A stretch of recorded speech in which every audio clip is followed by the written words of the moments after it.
এবার একই সঙ্গে 4টি বাঘের দর্শন, ভিড় বাড়ছে সুন্দরবনে পর্যটকদের।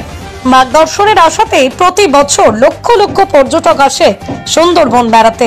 আর এবার শীতের শুরু থেকে সুন্দরবনে পর্যটকদের ঢল নেমেছে, যার মধ্যে অন্যতম বনি ক্যাম্প, যেখানে শীতের প্রথমেই মিষ্টি জলের পুকুরে জল খেতে এসে পর্যটকদের দর্শন দিল মা বাঘিনী সমেত 2 ব্যাঘ্র শাবক। আর একসাথে 3টে বাঘ দেখে যার পরনায় খুশি পর্যটক থেকেই শুরু করে বন দপ্তরের কর্মীরা। আর যারা এসে বাঘের দর্শন পেলে না, তারা একরাশ হতাশ আর দুঃখ নিয়ে লঞ্চের উদ্দেশ্যে ফিরে গেলেন। এক পর্যটক পরপর 5 বছর এসে বাঘের দর্শন পায়নি, 6ষ্ঠতম বর্ষে বনি ক্যাম্পে এসে 3টি বাঘের দর্শন পেয়ে আহ্লাদিত। শীতের হালকা আমেজের মধ্যেই এবার বাঘের দর্শন পাওয়া গেল সুন্দরবনের বনি ক্যাম্পে। বনকর্মীদের দাবি, বনি ক্যাম্পে প্রায়শই দেখা যাচ্ছে 3টি বাঘ একসাথে, কখনো 4টি বাঘ। মা বাঘিনীর সাথে দেখা দিচ্ছে কখনো 2 শাবক, কখনো বা 3 শাবক। সোমবার সকালেও বনি ক্যাম্পে ঢোকার মুখে জেটি ঘাটের পাশেই নদীর চরে মিলল মা বাঘিনী ও ব্যাঘ্র শাবকদের পায়ের ছাপ, যা দেখে বনকর্মীরা খুশি।